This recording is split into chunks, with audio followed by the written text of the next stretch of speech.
Hello, everyone. Welcome back to Goals on the Grid.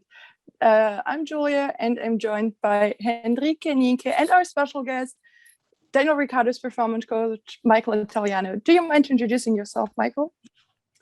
Yeah, sure. I'm Michael Italiano. I'm, as you said, Julia, I'm a performance coach, Daniel Ricciardo. So I work in Formula One and pretty much travel the Formula One circuit to every race with Daniel to make sure that he's performing at his absolute best.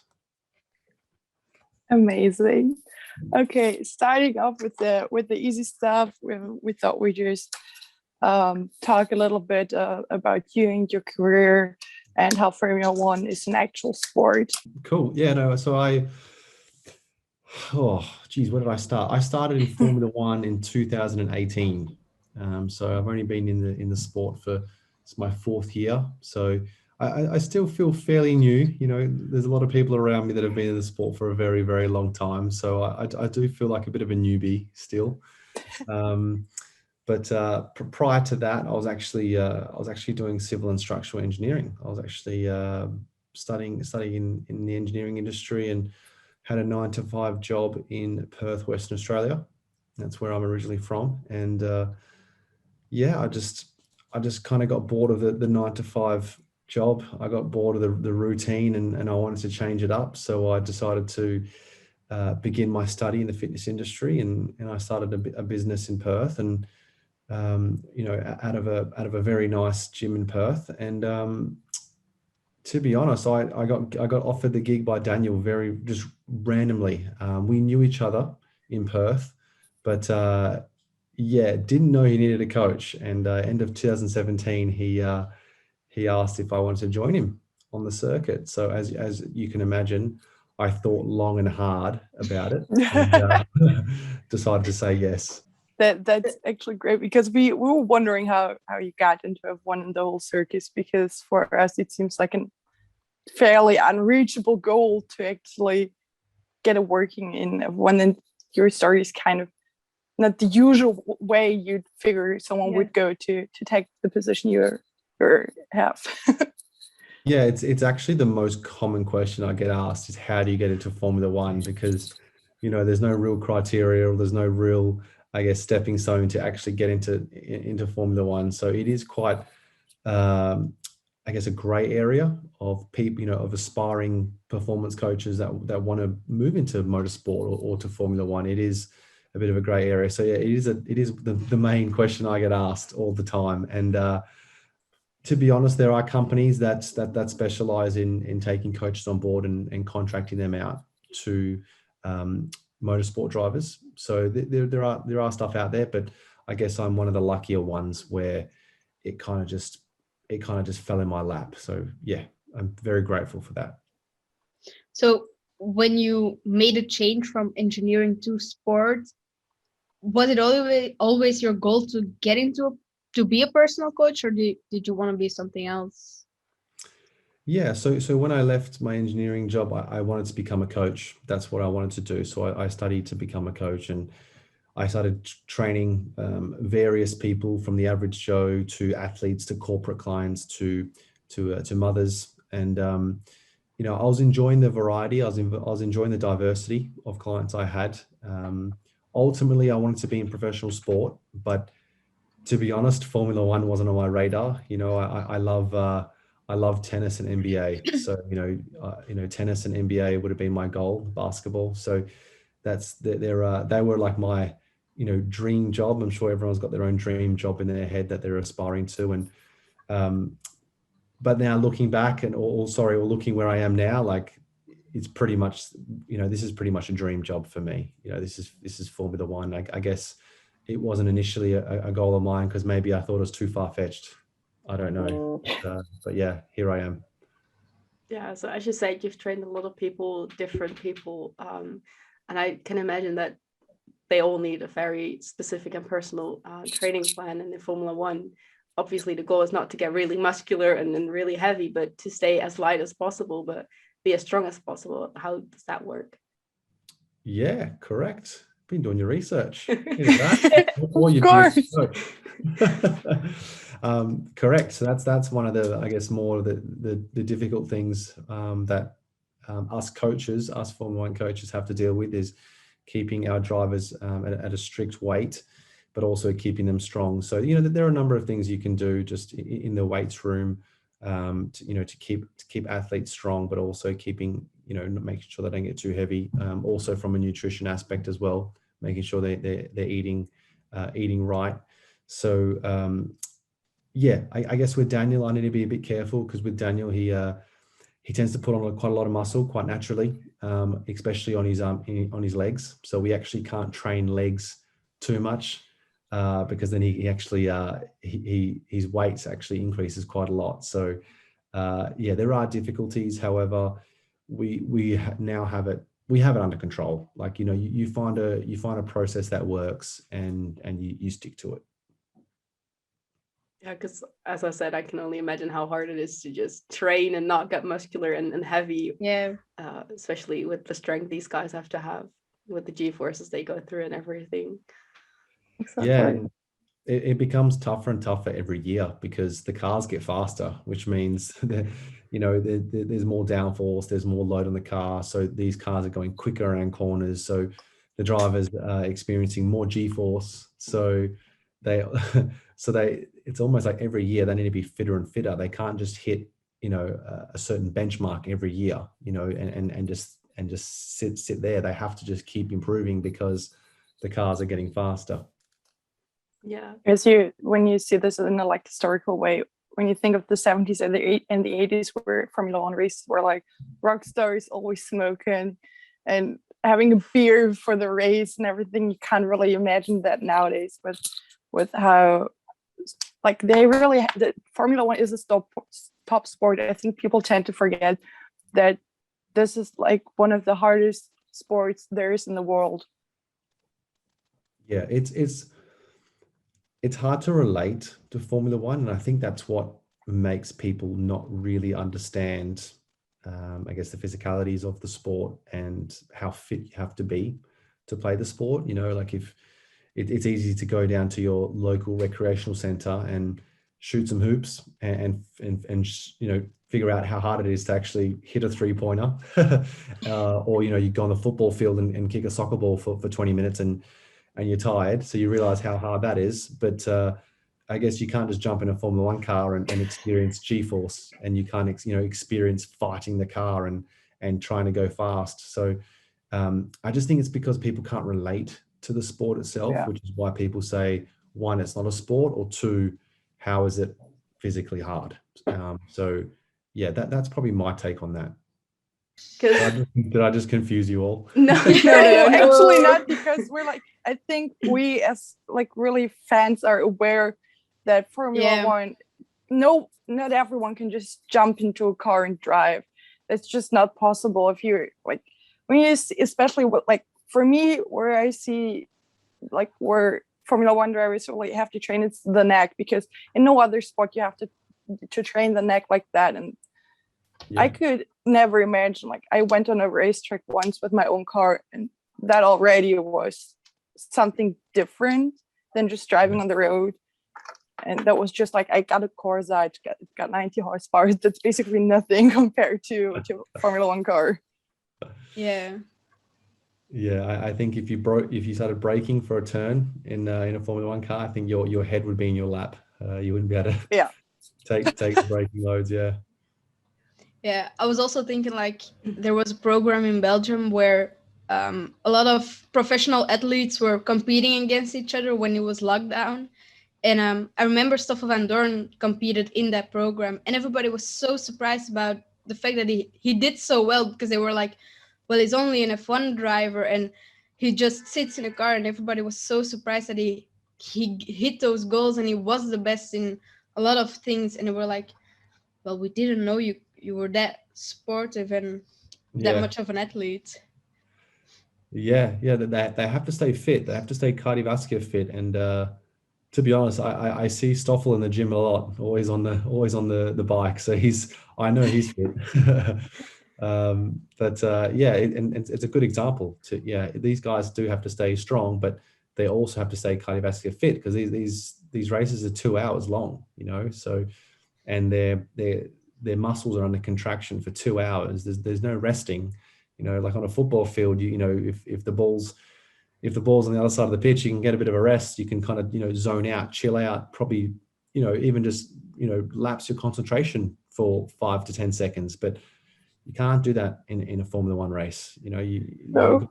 you got no time to just relax. You have to be fully concentrated for 2 hours. So, yeah, they're going to be very, very physically fit, but also mentally as well. Yeah, Yeah. that's something else that we wanted to talk about, the mental aspect of the sport. Something people tend to forget, at least I think a lot of people forget, that it's also mentally a pretty hard game. You're competing against 19 other amazing and really strong drivers. There are also drivers in Formula 2 and Formula 3 that you have to prove yourself to make sure that you not get like put aside or like switched out. So how does Daniel work with that? How do you have a role in the mental part of the sport?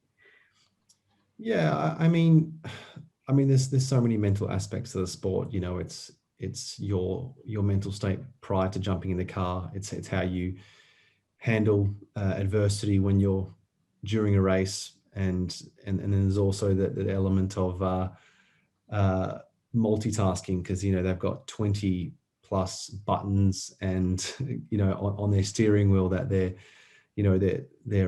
changing modes for, you know, for particular corners, and then they're obviously trying to defend as well, you know, if there's an opponent behind them. So it's a very, very complex, I guess, area of the sport. But for Daniel itself, you know, we focus more on his mental state prior to jumping in a car. So just, you know, focusing on his preparation. So preparing him for qualifying or preparing him for race. So to give you a slight example, qualifying is obviously about producing the perfect lap, right? So usually for Daniel, what works best is keeping him in a very relaxed and calmed state prior to jumping in the car, because really he just needs to perform for usually roughly around 90 seconds. He needs to perform that perfect lap. So staying quite relaxed and calm works well for him in qualifying. But, you know, with a race, with 2 hours, a 2-hour race, and you're competing, and, you know, you've got competitors side by side, that's when we like to get him a little bit more flared up and energized. So, you know, that's when you'll probably see the energy in our warm-up room just a little bit more fiery. You know, I'll be yelling out some things to get him excited, giving him a nice pat in the back, you know, like just really just getting him G'd up to go. So that's just a little example of, I guess, changing your mental state prior to, depending on what session we're going into. I was gonna say, like, I get that there is a difference between a mental health state for like qualifying and race, but also like recently a lot of other drivers have opened up about how hard it is when you have a bad race or something in the weekend doesn't work out, that it does have a very big toll on their mental health going forward. Do you see a big difference on, like, when you work with him after a bad weekend, that there is a difference in his work ethic and just in general? I wouldn't say there's a difference in his work ethic. I definitely would say Formula One is a massive emotional roller coaster. I've been through so many ups and downs with Daniel, and the reason for that is because Formula One, there's so many variables out of your control, and that's the most frustrating thing for any driver, is that you could be in a podium position, you could be in the lead, and then your tire blows. You know, you look at Baku this year, unfortunately with Max. So that's something completely out of Max's control, which just leaves you completely deflated and frustrated. You know, like if it was a mistake of yourself, then you'd probably say, okay, you know, I made a mistake. I'll put my hand up and make sure I make amend the next time. But there's so many variables that can go wrong in Formula One, which makes it so frustrating, and which is why you'll see so many drivers frustrated when things don't work, when it's out of their control. So I have a bit of a rule with Daniel where, you know, I'll let him vent, you know, for 24 hours. So if we have a bad qualifying, or if we have a bad race result. You know, he's got 24 hours to vent and probably just get it off his chest and get anything off his chest. And then after that, you know, we're looking forward, because you can't dwell too much on these lows, because it's such a long year. You know, we're racing from March to December. It's one of the longest sporting calendars in the world. Yeah. You will literally emotionally tire yourself out if you're in this negative mindset for too long. So, you know, these guys are competitors, so they want to compete, they want to win. So of course, if there's a disappointing time in the season, they're going to be upset, and I think that's a natural thing, and I think it's a good thing, because it shows that they care. But I have a rule: 24 hours after that, we're back smiling, and we're back putting all our energy into the next session or the next race. Yeah, I think we all see Daniel as this really bright, shiny guy. Yes. He's always in a good mood, and saying that before qualifying, he tries to get into a calm state of mind. I don't think we really thought that. At least for me, it was kind of a surprise, because normally Daniel's like this really, at least from what we see, this really hyped, energized, funny dude. Yeah, well, it's full focused, so he's fully focused for qualifying, but you don't really need to be G'd up. You don't need to be energized, you know, to pull out the perfect lap. You know, if anything, it can probably be a detriment to your lap if you're too fired up. So, I'm not saying that's going to work for everyone or every driver. Every driver has their own specific warm-up preparation, how they like to approach a particular session. But for us, that works. Yeah, because before races, we always see Daniel with headphones on. Does that have a special meaning that he always has his headphones on? Yes, that's again to get him into that G up mood, right? So he's, you know, listening to some music to really get him in that zone. I don't know what he's listening to. Hopefully it's I mean, as you can tell, he's bopping his head, and you can see his face. He's proper into it, and you know, he loves his music, and music plays a big part in his state of mind. You know, he really loves it. So that's his routine, and I'd never stop him from that routine, because it works for him. Get him in the zone. Yeah.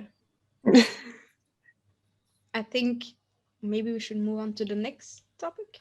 Yes. We also wanted to talk about women in the industry, because I think the last couple of years we were seeing more and more women in the industry, and F1 also like really putting forward to get more women interested in being in the industry.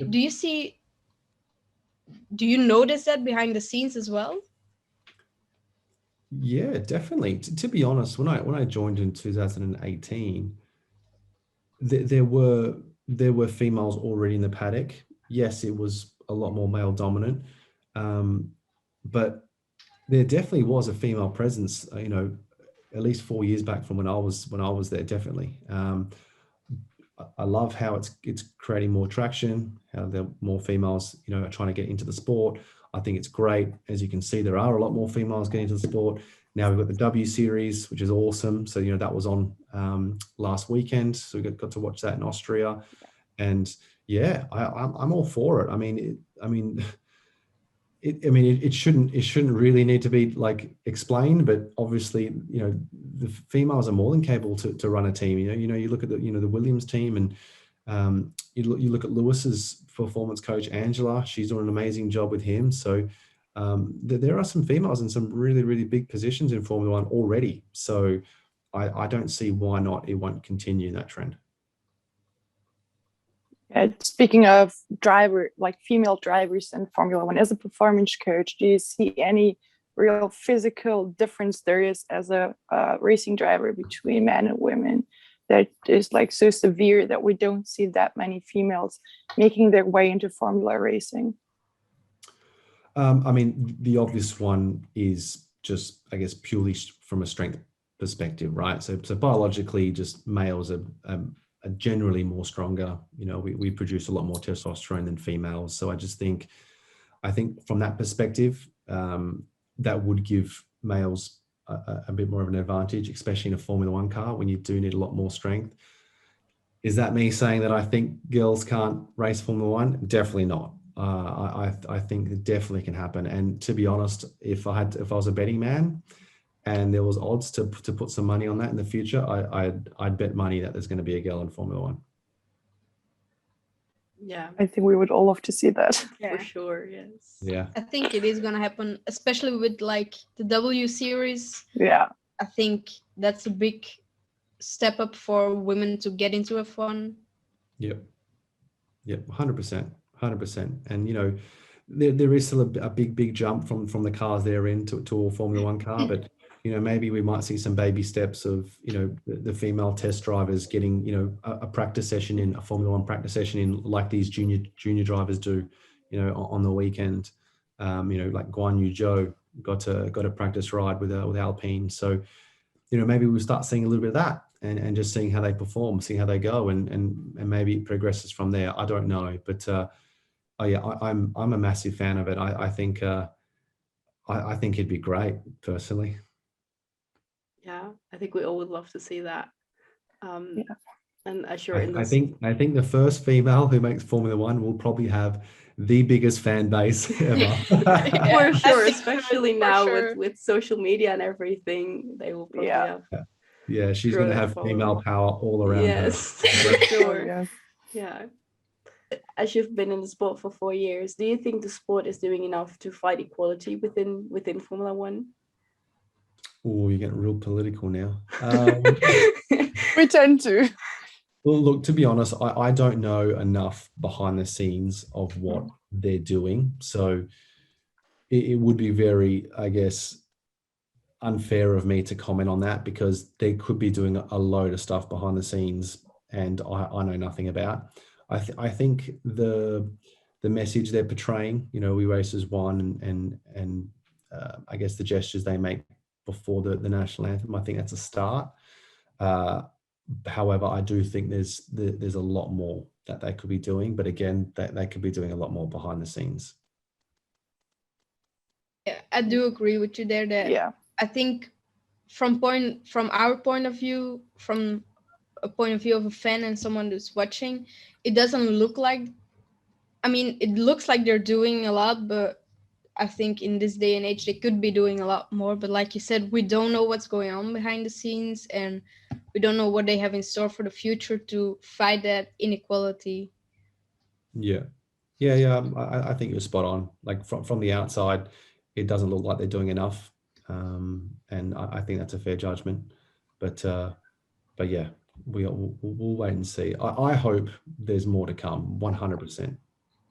I think we all do hope Yeah. that because as a fan, I mean, we all love Formula One for basically all of our lives, and we would love to see our sport to do so much more in the fight for equality, not just like gender-wise, like I don't like to say color, but you know, just really find a connecting point because when I tell someone I'm a Formula One fan, I'm like, oh, but you're a girl. I'm like, yeah, well, so what?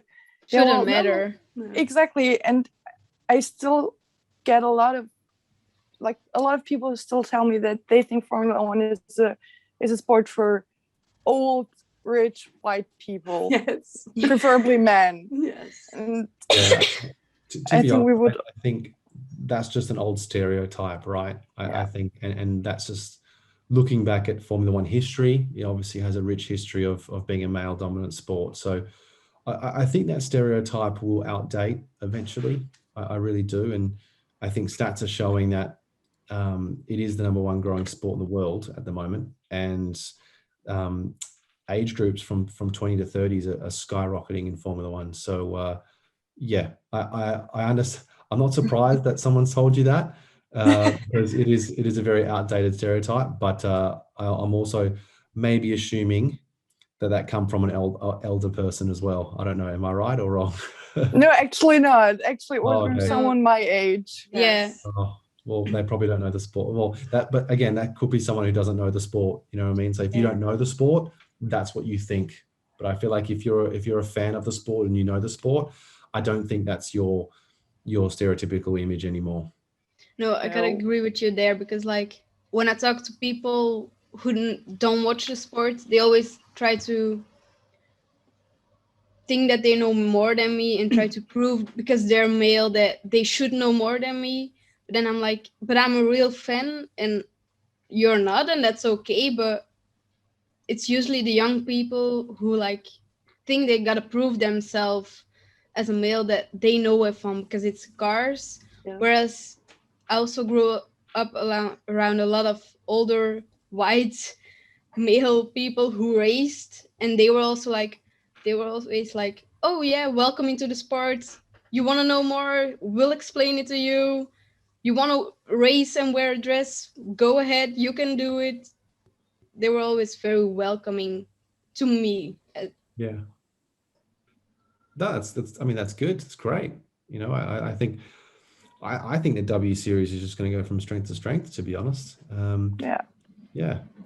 I mean, I haven't read much about the reviews so far, but I'm sure it'd be I'm sure it'd be getting good praise. Yeah, Yeah. for as far as we've seen on TikTok and everything, and Instagram, that people have been like liking it a lot, and we see on Twitter when we tweet about the W series that people tend to reply to it really positively, and a lot of guys as well that watch it and that actually treat it the same as Formula One and try to get into those kind of categories of the sport as well.